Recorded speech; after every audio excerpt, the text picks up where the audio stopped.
Good morning, everyone, and thank you so much for attending today. I want to make sure all the new attendees who registered are able to view the content here. So if you are on the Brushfire platform, please make sure you go to week 3 live using technology to sustain and maintain effective church life. So when you go and you're accessing this through Brushfire, you should be able to engage in the chat. For those of you who are running into any issues displaying this in Brushfire, you will receive an email with the direct link to the YouTube live stream. So please leverage the YouTube live stream if you run into any problems. So thanks a lot. And so now I want to just get started. So for those of you who are thinking about what we've been doing for the past couple of weeks, we're talking about tools that are available. So some of these tools we reviewed were free. We also reviewed some design thinking options, leveraging some of the lessons learned from Silicon Valley and applying it to your church life. Last week, we heard from Minister Peggy Nichols around evangelism and how that is leveraged in her radio ministry on AM radio. And then we also discussed other options related to evangelism and discipleship. This week, we're going to talk a bit more about inreach and outreach. How do you share information in different ways? And I will also review some case studies and talk about accessibility. So again, just a brief recap. If you are interested in some of the free tools, you may go to the Google for Nonprofits site. And then from a design thinking standpoint, remember, you can always submit the form. You should see a link on Brushfire for ideas and feedback. So make sure you submit that information and give us your ideas in terms of some of the things you're trying to solve. Also, just additional questions or general feedback. And from a design thinking standpoint, just remember these steps. So first, we empathize, where we put ourselves into the point of view of the person we are trying to help, and this could be people internally or externally. So we are defining what we call a persona, and you can give that a name, and you can say, Sister Jenkins is a widow who is interested in XYZ. So again, you can look at things from the point of view of a particular person or group. And then I want to go into what we have in terms of refining and defining these problems from that perspective, and then ideate, try to find some solutions to some of those problems. And then finally, you'll have the ability to prototype and test, which will be an iterative process. So when you're thinking about ways of staying connected, remember, we're going to talk about different social media platforms, but also keep in mind things like YouTube. And this is an example of the Sunday School Publishing Board, where they have weekly Sunday school lesson tips. And so the way you engage is really about bringing the information people need to hear at the point in time they need to hear it. And in some cases, it may be something that they want to go back and refer to in the future. So when we're thinking about inreach and outreach, so there are different ways of communicating. We reviewed this at a high level earlier, but when you think about person to person, or something that's maybe one to many. So even though we're talking about technology, really consider things like a direct phone call, direct letter or postcard. You may have direct emails, direct social media messages. People may refer to those as DMs for direct messages. You have these person-to-person communications. We aren't necessarily meeting face-to-face that much right now, but if we were, that would be, again, another area of maybe person-to-person activities for in-reach and outreach. So for those that you know, on the in-reach side, you might have a list of people who are part of the ministry. You also have the church roster. There are different ways where you have this contact information already. But if you are thinking about outreach, maybe you're in an Uber and you are talking to the driver and just telling them about a testimony you have, and maybe there's an opportunity to engage with someone. Again, being very safe about it, but it could be someone you may talk to person, or it may be on the street. I know some teams still did some street ministry, safely and social distancing, and so again, there may be other ways of connecting. But what's happening more so now is a bit more of the one-to-many connections. So this is where one person or one group may communicate with many individuals at once. And in the case of social media, these things can be forwarded and you get the network effect of multiple people getting access to the message. So this could be social media posts, your personal ones, but also posts from the church or ministry.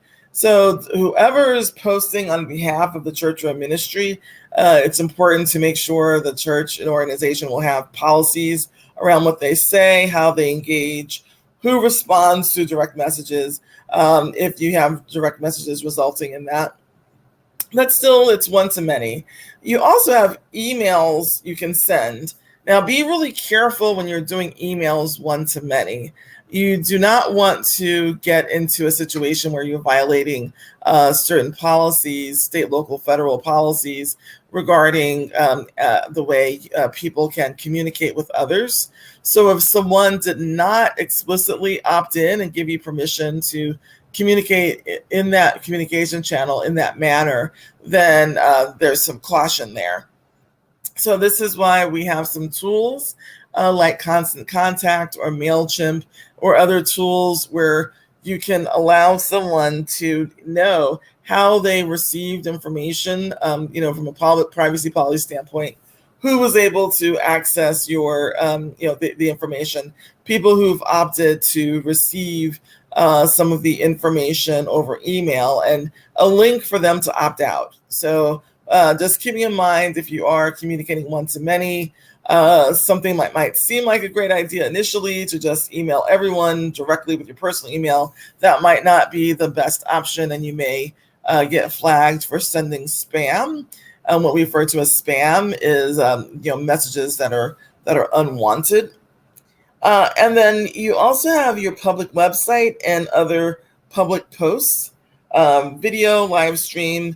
Podcasts are very interesting. So we talked about radio last week.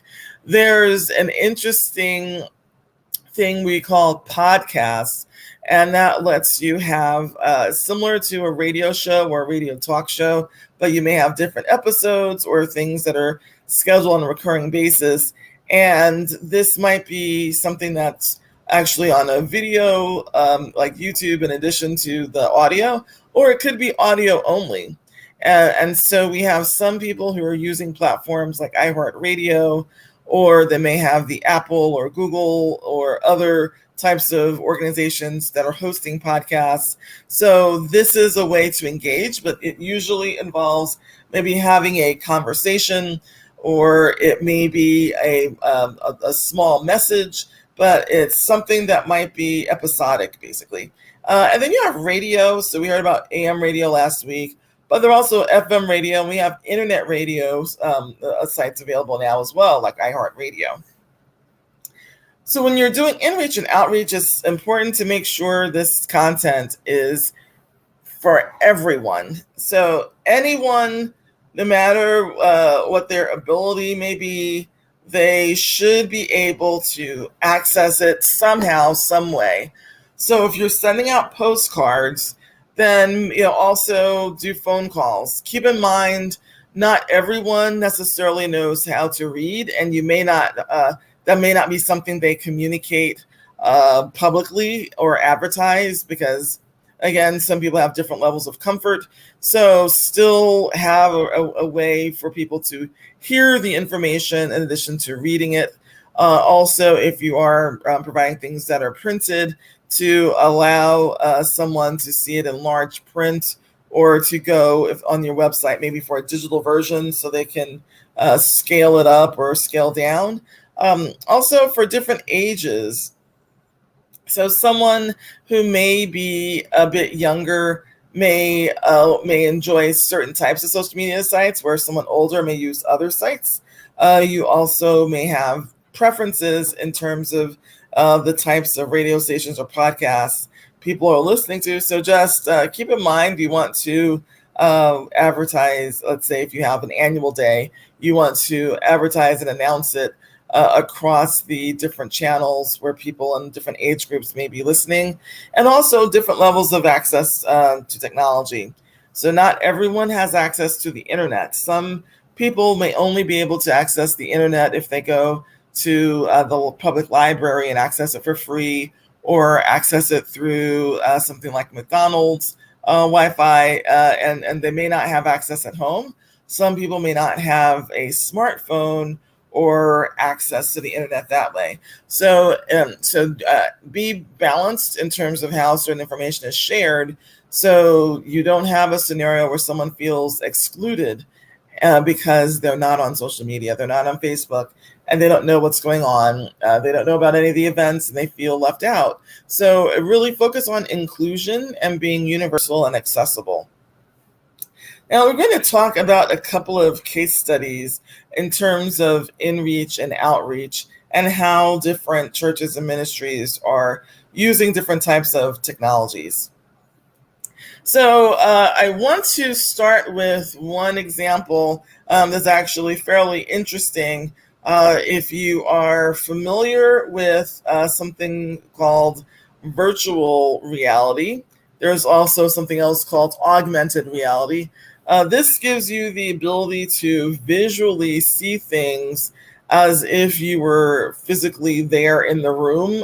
So it may be an artificial environment where you have sometimes there's like a cardboard or another viewer we're able to see.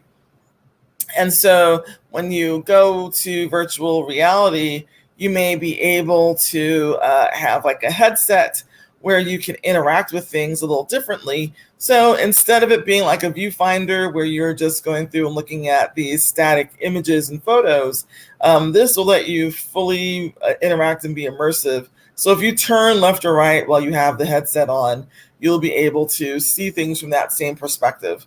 So at Third Baptist Church of San Francisco, during one of the anniversaries, someone did the recording of the events leveraging a virtual reality platform. So when people who didn't attend can go back and see what's happening, if they have the proper headsets, like a Google Cardboard or some of the others that are supported, like Daydream, you have the ability to interact and see what's happening in a different way. So this is extremely useful when you want to interact with different types of memories. And then also in terms of in-reach and outreach, Pastor Laura Reyes from United Baptist Church of Jamaica Plain in Massachusetts has a way to engage in person, in addition to some of the things that are happening when people are making requests virtually. So during this period, it's extremely important to continue prayer services. So Pastor Reyes also has had like midnight prayer services or all-night prayer services. Some other churches may refer to those as lock-ins. And so having a socially distanced prayer activities in a church, depending on where your state is in terms of the requirements for access to the building, that is something that's still available for and it's something that can be planned. Also, the mechanisms to plan and schedule baptisms. So it's something where it may be maybe just the person who's being baptized and the pastor, and then maybe a witness. It's not done necessarily during normal church service because we don't have the normal services, but still scheduling those and also safely engaging in funeral services. So one thing to mention, and while I'm bringing this up under in-reach and outreach, is that when Pastor Reyes is delivering funeral services, so the attendees, again, there's a call to give themselves to Christ as well, in terms of the people who are attending. And so there have been times where many people attending, at least one case, I think it was around 10, actually gave that gave themselves to Christ. And so when you're thinking about opportunities for in-reach and outreach, just remember that it's important to still engage and to have that call all the time. And now I'm going to change and show you an example of the newsletters that Dr. Atu White's church, Mount Zion Baptist Church of Springfield, put in place. So I'm going to stop streaming here, and I'm going to stream from and show you a different screen. Okay, and so I'm going to show this full screen here and go to the newsletter. So one thing that's useful when it comes to in-reach and outreach is to keep the congregation informed, and then Pastor White's church does a really great job providing content in a newsletter on a regular basis.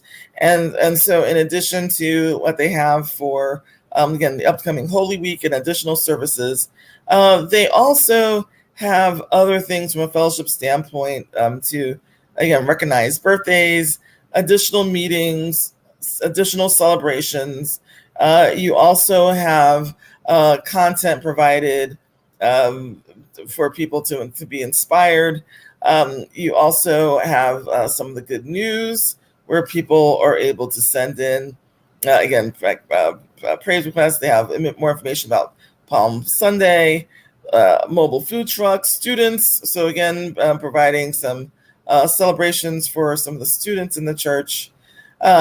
We have reflections, since it's been a year, in some cases, since some of the churches may not have been having in-person service. So this is a way for people to, again, be connected and reflect.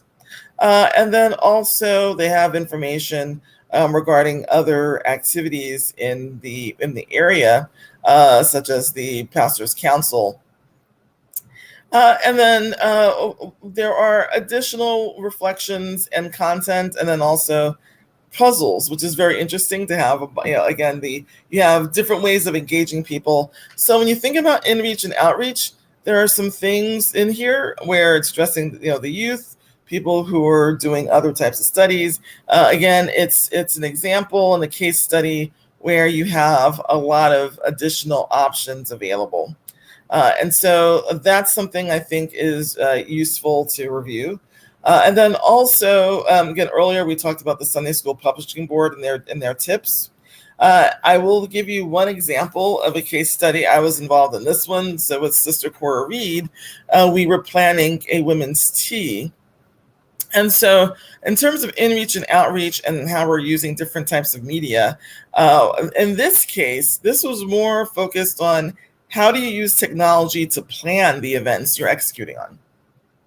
And Sister Cora Reed she's an octogenarian, so having someone who may be a little older, you don't want to just assume someone who's older will not use technology, because remember, as Vince Cerf, one of the colleagues at work, mentioned, it's those people in that generation who invented the internet. So you may have some people who are familiar with technology or who are comfortable with it, and those who may not have used it before who are okay using it here. So when we were planning for the women's tea, we used Google Forms to capture what people were bringing, because from a potluck standpoint, people need to bring things. Also, who's volunteering to do setup and who's doing the breakdown. And what was put into Google Forms automatically went to Google Sheet, which means we had one document to manage, where we were able to capture the information from everyone. So there are some people who were volunteering who weren't necessarily using the Google form. That's okay. If we call someone and they tell us what they're bringing, we can just enter it into the form and it goes directly into the sheet. Whereas other people use the link directly and entered it in, and we saw that in the sheet. So this basically avoided a lot of extra calls back and forth, because we had one view of what needed to be put in place. And so it's just, again, this was a fellowship activity for the Women's Auxiliary. Also, Pastor Adolphus Lacey from Bethany Baptist Church in Brooklyn, New York, has a couple of things that are fairly interesting. So if you listen to some of his sermons, you'll notice that he tends to leverage examples that will resonate across a wide range of ages. And so there may be a reference, someone who's a bit older may receive, and someone who's millennial may pick up on another one. But they are able to carry on their service in a manner similar to what they were doing prior to the pandemic, in terms of having worship service, and then afterwards they have a fellowship hall where people will go and fellowship in fellowship hall. So after service, they go and they can go into a video conference fellowship together. So with the pastor, they can talk and chat, because the actual live stream broadcast is just direct one-to-many. Here, you're able to have everyone communicate with each other. And then they also have online bulletins I'm going to review here. So when you think about some of the bulletins, the church bulletins are able to, let's open up one of them so you can see this in detail. And so this is, again, instead of having something that you'll be receiving in your hand in person at an in-person service, they are consistently publishing their bulletin, and it's available online. So again, you're able to see the sermon series, you have the pastor's letter, and then you have the order of service and the scriptures, again, all the things that you would normally put into that normally you put into a bulletin. I will call out this here, because they are using a platform where they are able to broadcast onto multiple systems at the same time. So in their case, they're using Boxcast. There are other tools available, but the idea of broadcasting, if you go to their website and you don't use Facebook or YouTube, you can see the broadcast. If you prefer to view it on Facebook, you can. If you want to see it on just YouTube, you can. So they're providing those different options available. And then after service, they have their Zoom room hangout. And so this is, again, if you're using Zoom or Google Meet or WebEx, you have different options available. But having a dedicated place for fellowship after service is actually something that's useful, and they have this information in the bulletin. And again, they have their other reminders. And then the lyrics. So again, we mentioned earlier around the ability to be universal and accessible and making people feel included. So sometimes there are lyrics to some hymns. Not everyone will know them. And so this is one case where they are publishing the lyrics. And then they have the sick and shut in addition to their core values and the information, how to reach them on social media. So when you're looking at some options when it comes to online bulletins or engaging across different types of platforms, you have that example available. I will also switch. Let's go back to my present mode. Okay, there are also a couple of others. So we mentioned last week what was available with Minister Peggy Nichols and the Salvation as a Lifestyle Ministry, where they have an AM radio ministry. And so that's again a way to engage, but there may be people who listen to it all the time. Some may be members of their local church, but from an outreach standpoint, it is something to connect with people more broadly. And we also have another really great example with Pastor Chris Erskine. So in his case, he has an interesting ministry, because in addition to the church service, he's been doing what we call the movement, which is a ministry he's had in place for a while now. Ever since I took his class, I was attending some of those sessions.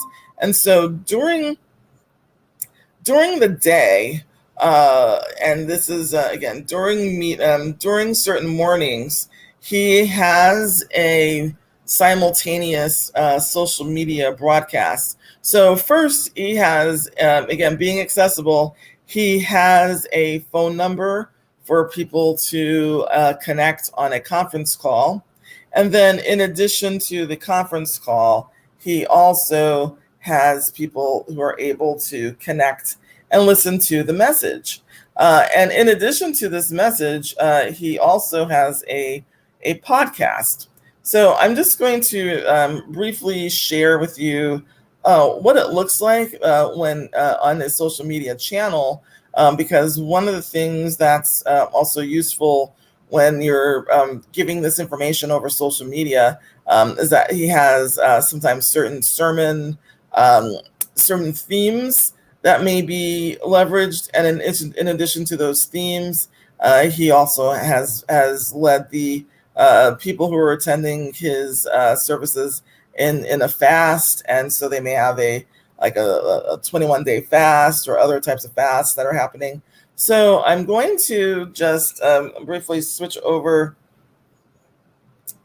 and just show and make this a little bit larger here so you can see. So he has, this is on Instagram. So Pastor KFE is what he has on Instagram. And so again, he has a sermon series where it was discovering your purpose. They had another one on surviving toxic relationships, a specific session on that.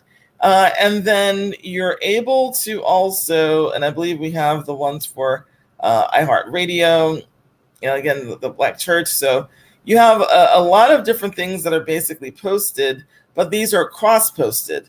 So you have information for the weekly services, and then again, you have certain things like this where it may be cross-posting what's happening in some other areas for Heritage Sunday. So again, you are able to do in-reach and outreach in a very interesting manner, because he is providing messages so people can listen and engage in different ways. And so one of the other examples I want to share is with the Bible as Boss. And so on YouTube, and this is also broadcast on Facebook, you have the ability to listen to Pastor and Reverend Dr. Elliot Cuff. And so Dr. Cuff, with the Bible as Boss, has different bites of messages that are really compelling and meaningful. And so I'm going to just share with you what this looks like on social media as well. In this case, we're going to YouTube. So on the YouTube channel, and we'll go back and see it here. Let's open the wrong one here. This is the one I was trying to get to. Okay, and so for the Bible as Boss, you're able to see different messages. And so one thing that's actually really useful here is that you're able to share these messages with people. And so he did a sermon that resonated with someone. I shared with them. It was related to Psalms 121. And so you'll have things that'll go viral sometimes, or it may not be viral in the traditional sense. It may be someone you told about it will come back to you and say that message was actually resonating a lot with me. And so I still will hear comments about the message, because that particular message was resonating. And one other YouTube service I'm going to show you is with the Greater St. John Church. And so with this church, what's interesting is that they are composing different elements of worship. And so just give me a moment. I'm just going to mute for a moment, but you see in their live stream, I'm going to go through certain pieces, but again, they've managed their graphics. They are doing some other parts of the sermon. So if you see here, they've done a bit more on the production side for some of their the graphics. And then one other piece to call out is when they are doing the some of the requests, it's giving people multiple ways to give. And so when you look at this, in addition to Givelify, so you have online, smartphone, mail, and then you can also, again, on Sunday, and so they have Cash App. They also have Givelify. And so with Givelify, you can do recurring payments. They provide the information and the instructions. So some people might be familiar with Givelify, but someone, it may be their first time. So what's useful here is that you can give the instructions to tell them exactly what to download and then what to search for when they download to give to the right location. And so having this, when they have on-site services, I recall they also had the machine so someone can physically swipe, in addition to these other ways of giving online and putting it in an envelope. So these are just ways of making sure people have accessible ways of accessing the information. And then finally, there's one resource. This is Professor Keisha Reynolds is a really great resource available because she's not only a professor, she's been teaching so jointly with the Sunday School Publishing Board and also with the convention, and she has a business around digital branding, and she has church resources available. And so you can connect with her and get more information about how to learn. There are also some things where you may have a subscription fee in order to get additional training, or again, depending on the budget with the church, you may be able to engage to have her work with you for the full strategy.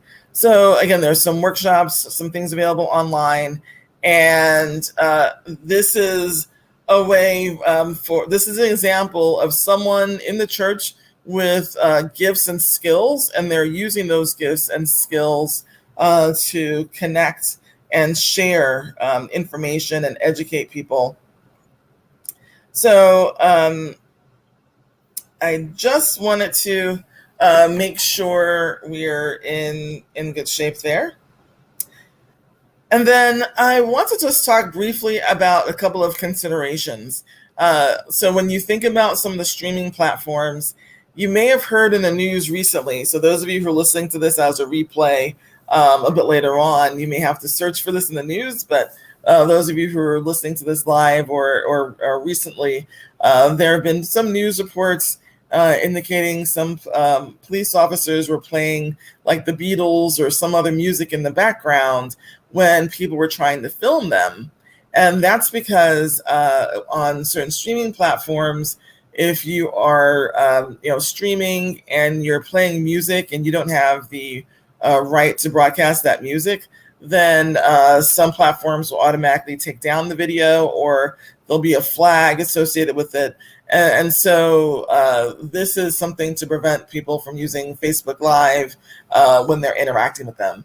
And so that's a consequence of some of these copyright considerations for music.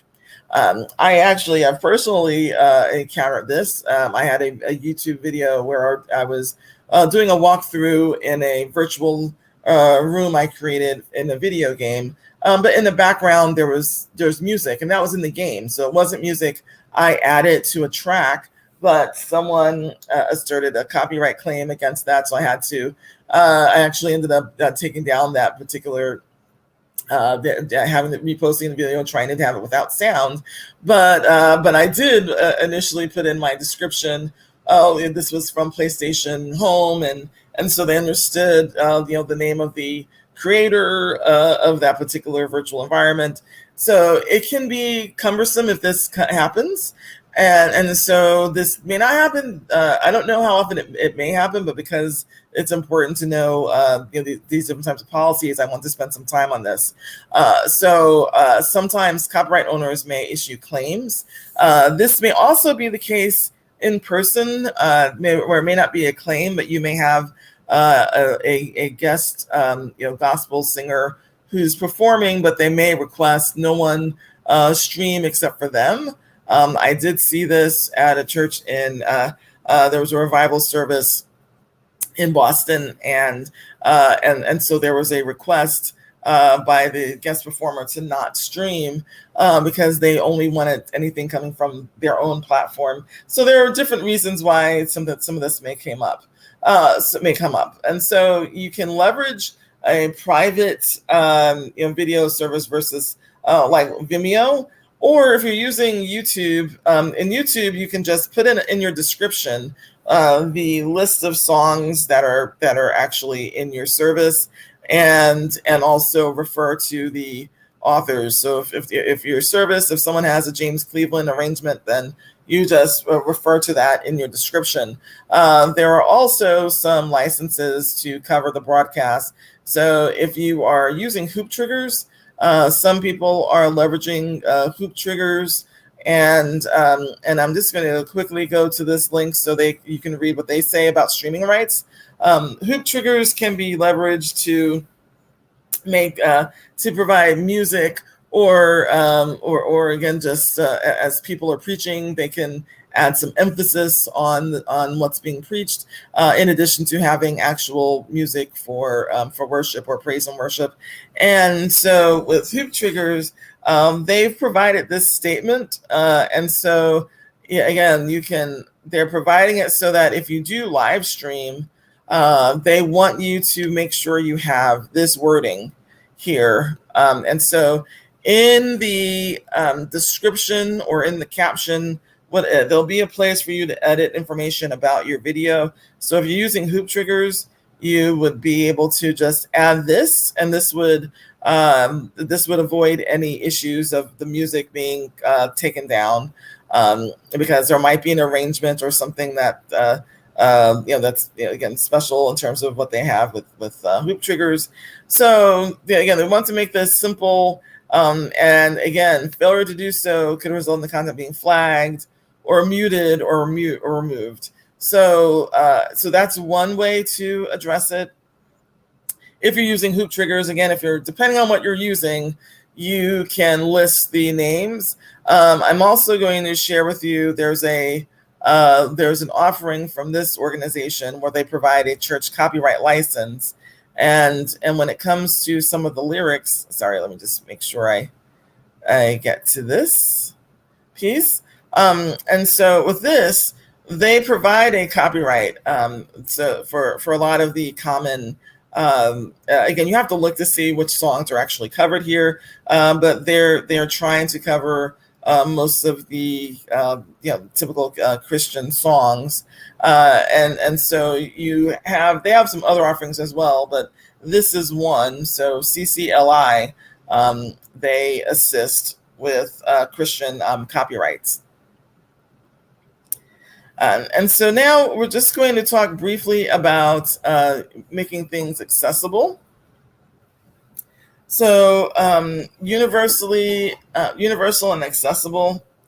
And this is also something, just so you know why this is here. So from a Google standpoint, this is something that we focus on a lot.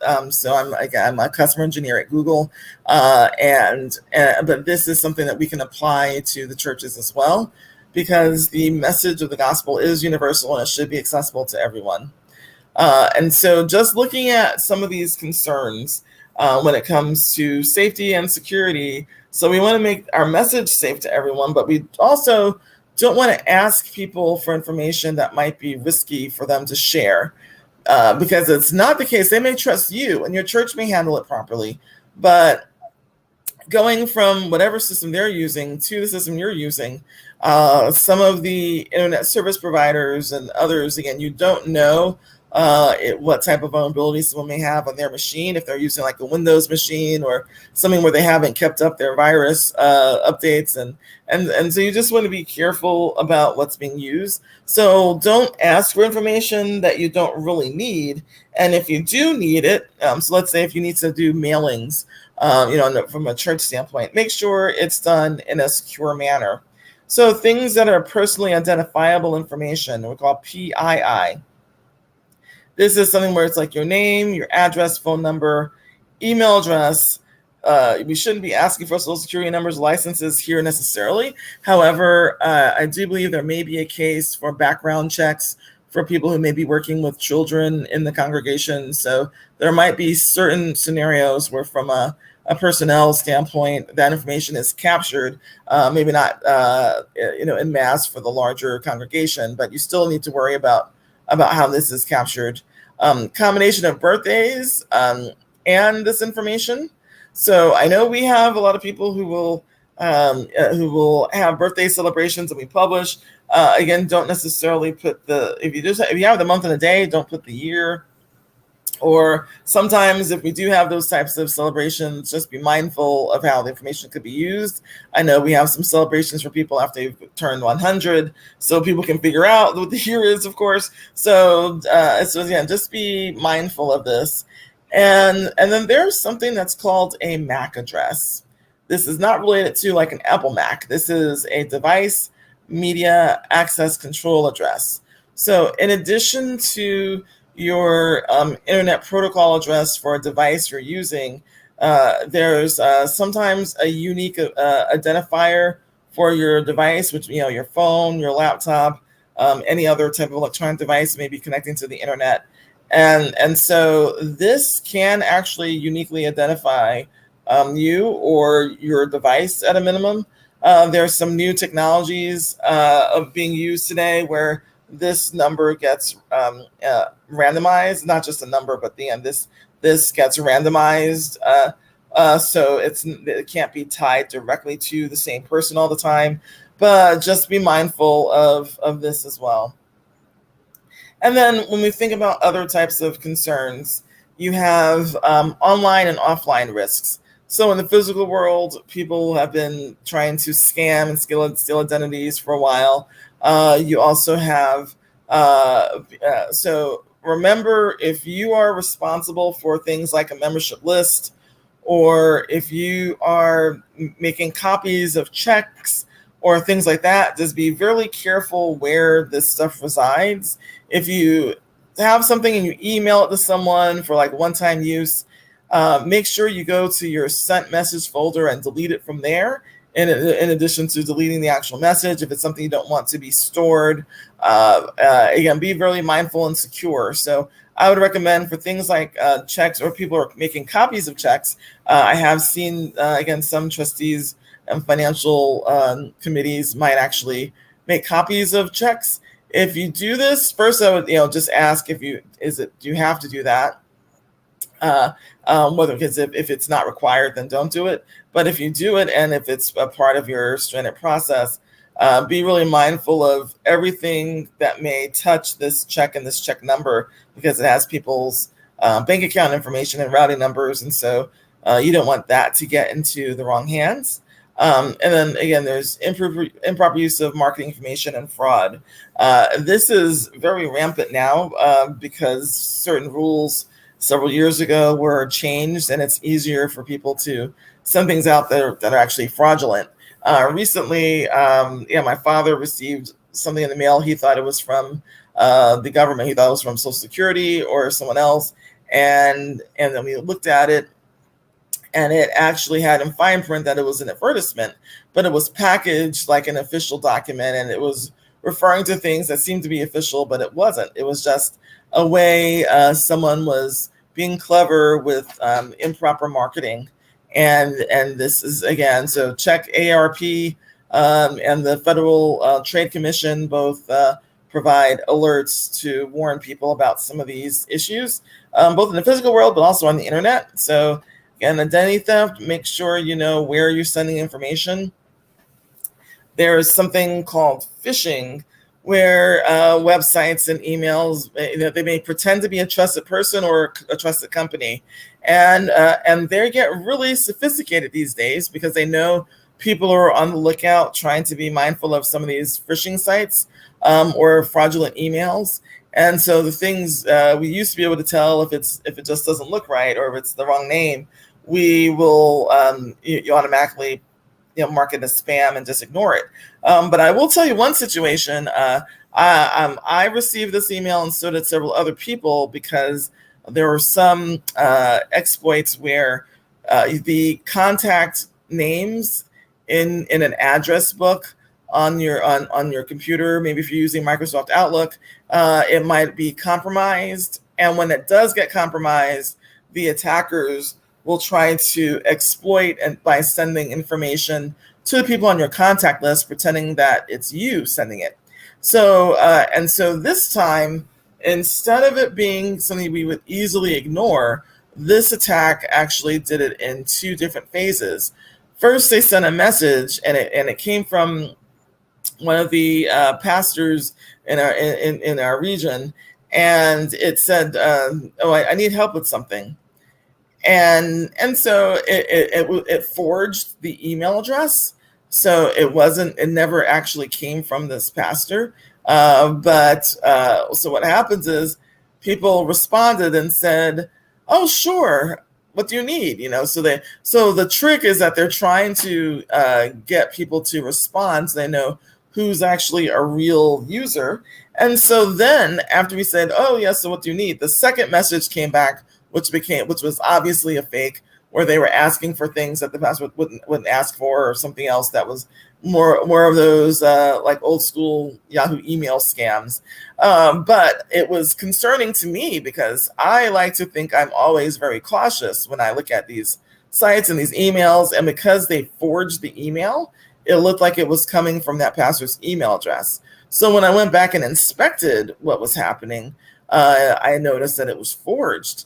And so sometimes it's hard to check, even if you're someone who likes to be vigilant all the time and you think you will be mindful and check these things. So just keep in mind that you might get an email. It may seem like it's from someone you trust. It may seem like it's from a company you trust, but sometimes it's not actually that information. So anything requesting a payment or personal information like this, personally identifiable information, or again, checks or payments, be really careful and don't just immediately send something if you don't actually know where it's going. So double check that from a safety standpoint.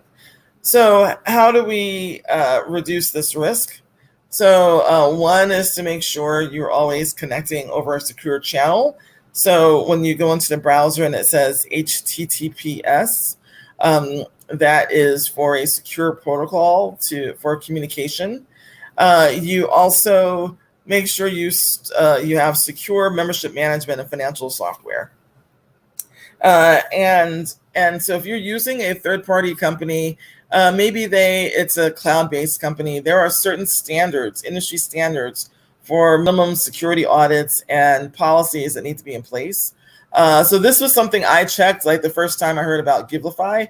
I wanted to find out, well, what are their standards? What are they using? And I checked them out, and I saw that they were complying with these industry standards again, from a payment card industry standpoint, or PCI, and also the way cloud companies have their different standard operating procedures and policies in place for risk management. And so then I said, okay, yes, I guess they've been properly vetted by these right third parties. And so we checked.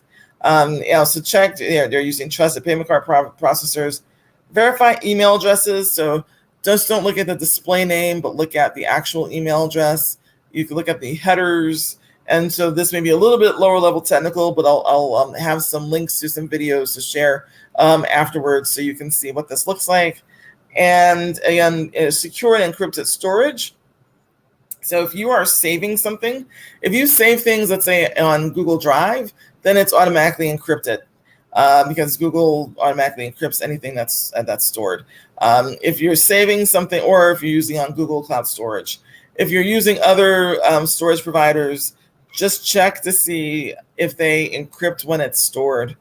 And again, just be really mindful, because you don't want anything to get out, to anyone, from a risk standpoint.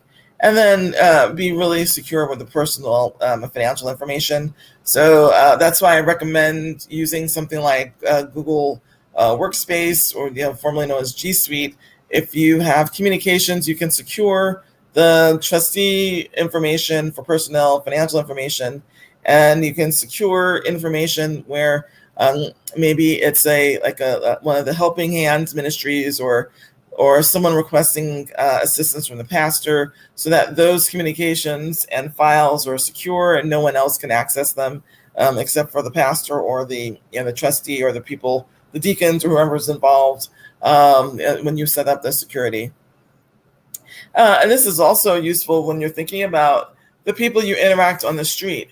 So for follow-up, when there's street evangelism, sometimes we're collecting information so you can reach people later and to refer them to other churches. So again, just keep in mind you want to let them know how the information is being used, and specifically only use the information for those purposes.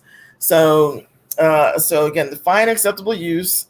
So that way, someone who may be assisting in the street evangelism, now this shouldn't happen. I don't think anybody in the convention would necessarily do this intentionally, but we'll say, just in theory, if someone has access to a list and maybe they're selling Mary Kay or Avon or something else, they may think, oh, well, I have this great discount, I'm just going to give it to everyone and all the messages, and I'm going to send it to all the lists and all the church lists and everyone on the list. You don't want any of that to happen. You only want the acceptable use of information. So if you're collecting information for outreach and it's to contact them regarding follow-ups, on that outreach, or if they gave you permission to share information as a referral to to an organization or to another church, then use it only for that purpose, and that's it. Also, for including members and those who are not members, provide an opt-in or opt-out in terms of sharing birthdays, and even for mobile phone numbers or others. So let people tell you how they want to be contacted. And if they don't want to have any contact on the phone, again, a lot of churches may have a robocall, or if not, it's a useful way to get one message to many people, or one-to-many communication, where it's a consistent message. But you want people to opt in to receive that call. Otherwise, they may think it's just someone else just calling them, and they may not recognize that it's the church. So let them opt in and let them know, and have control over the messaging. And then again, so secure, if you have a phone tree, make sure you have the calls from a centralized contact list, and just be very secure. When you do automatic calls or robocalls, use best practices and tools. So again, there are certain systems you can leverage for automatic calls, or things like Constant Contact and MailChimp for the emails. And then you may need to obtain legal advice for policies. If you aren't sure about some of these things, the Technology Commission with Reverend Dr. Alvin Love would be, again, another resource for you to get some advice. And then finally, I want to just briefly share with you this site, which just gives some information about security. So it's a way to teach children and families how to, to just know the signs of a scam, how to share to protect your secrets, and then again to talk about things. So this is useful because it lets families just kind of work together, and the youth ministry or others in the church. I mean, some of this is useful as well for people who are not necessarily young, but it lets you learn internet security in a safe manner. So again, we call this reducing the threat surface. So your exposure is limited. If you're always communicating through a secure channel, you are purposefully sharing information only with the people who need to have it. And this also goes to things like your social media policy. So people who are posting on behalf of the church make sure that their own sites are actually really secure and they don't have information that would be damaging to the reputation of themselves or the church, or maybe interpreted the wrong way, because there are some cases where people have been called out for a certain social media post when they may have been talking about it as an example of something not to do, but someone else is talking about it as if they're the ones who are actually doing that or promoting that, and that was the opposite. So it's really easy to have misunderstandings. So just be mindful of that. And then for the next few minutes, I'm going to just talk a bit more about accessibility and making things easy for people to access if they are, excuse me, let's make sure, just I'll check the chat here, making sure things are easy to access depending on or independent of people's different abilities. So when you're thinking about different abilities, you have some who are people who might not have sight, some might not be able to hear, some may be dyslexic and they may need to be able to have some time to view things and adjust. So there are a lot of people with different types of abilities, and some they may self-identify and they say that yes, this is really important to them. Some may not have the disability, but they may they have it, but they don't want to identify with the community, so they may not have the same access to some resources. Then there are people who are friends, allies, caretakers, and then people who may have temporary or situational or age-related disabilities. So we think about temporary or situational.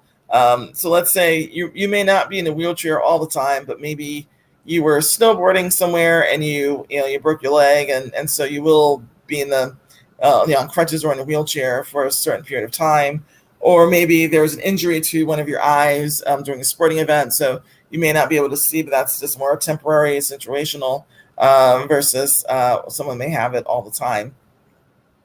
Yeah, you also think about things like people who may be colorblind, other types of impairments. So this is just, again, highlighting that you want communication to be universal.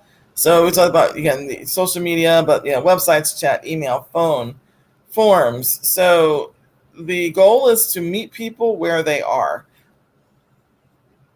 Now, there are a bunch of resources. If you have a technology team at your church for their website, if they're managing your website, there are some tools to help out with things like low vision or motor impaired, cognitive learning impaired. We have a lot of resources also for people who are, if they have autism. There's some tools available to help, again, with socialization. You have material design that'll help with people understanding things in different ways. So you, again, there's an accessibility checker available, and then if your church does like a mobile app, there's a place to check that. So you can double check and see what's happening with the website. And then so we have closed captioning available on YouTube and also in Google Meet. There's some hearing aids. Again, you may have sound amplifiers. There's live transcribe for some live streams. The live transcribe, again, it really depends. Sometimes people will have a human also transcribe. We do this automatically. So just some approaches for people who may be low vision. You can offer, if they're not using maybe the Bible app where you can resize, then offer them the large print Sunday school books. You can have, if you're using a Chrome browser or or Android, you have Google Assistant or Chrome Box to read the screen. So just if someone is, if they're at home, if they have access to a Chrome browser, then again, you can have things read out to them. You have closed captioning features. You also, and there is actually a class in the convention, in the Congress, I think for sign language as well. And some people have a sign language ministry in their church. So you may actually have people who are interpreters who are helping with sign language in addition to things like closed captioning. And then when you think about the accessible part of the facility of the church, ramps, wheelchair accessible restrooms are really important, because even if you have a ramp, it's sometimes difficult for people to actually get inside of a restroom if you don't have at least one restroom accessible. Accessible church vans, and then having assistants to automate tasks. So you can have like a digital assistant to automate certain things, and then you have ushers and online greeters to help people out. So you want to you may also have people paired with someone with a different ability, or someone who may be older with with some of these other challenges, just to walk them through things and just be with them together. So again, just some recapping. You can have there's some partnerships available with Google to assist with digital skills and helping with accessibility and some of the things we talked about today. You can also again provide Chromebooks to the seniors, or have a computer lab in the church. Again, these days with social distancing, it may be scheduling in different times and maybe in different rooms, but this is also available. And their digital skills and mentoring. So I'm going to check to see if anyone has any additional questions on Brushfire. Let's see here. I didn't see that there. So in this case, what I will do now is just wrap up, and I want to thank you for.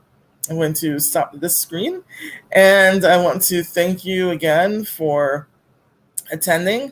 And then later on today, we're going to connect and do the meeting where we do our group discussion. So thanks, and have a blessed day.